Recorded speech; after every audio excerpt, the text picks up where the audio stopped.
Hey guys, good morning. আজকে আমি সকাল 5:30টায় উঠে সৌমিতার জন্য টিফিন বানাতে চলে এলাম। কী বানাচ্ছি বলো তো? হ্যাঁ, ঠিক দেখছো, ডিম টোস্ট বানাচ্ছি আমার মেয়ের জন্য। আর এই শর্ট ভিডিও একটু বানালাম, ভাবলাম একটু তোমাদের জন্য একটু শর্ট ভিডিও বানাই। তোমরা এখন দেখো, মোটামুটি তো আমার তো কয়েকটা হয়ে গেছে, আর দুটো বাকি রয়েছে। এই দুটোও করে নিলে আমার হয়ে যাবে।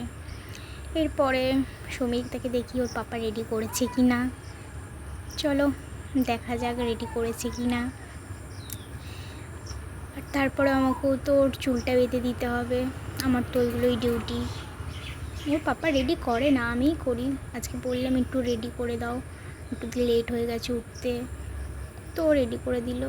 দেখতে পাচ্ছ, আমি এসে দেখছি যে রেডি হয়ে গেছে। এবার চুল বেঁধে দিতে হবে, ব্রাশ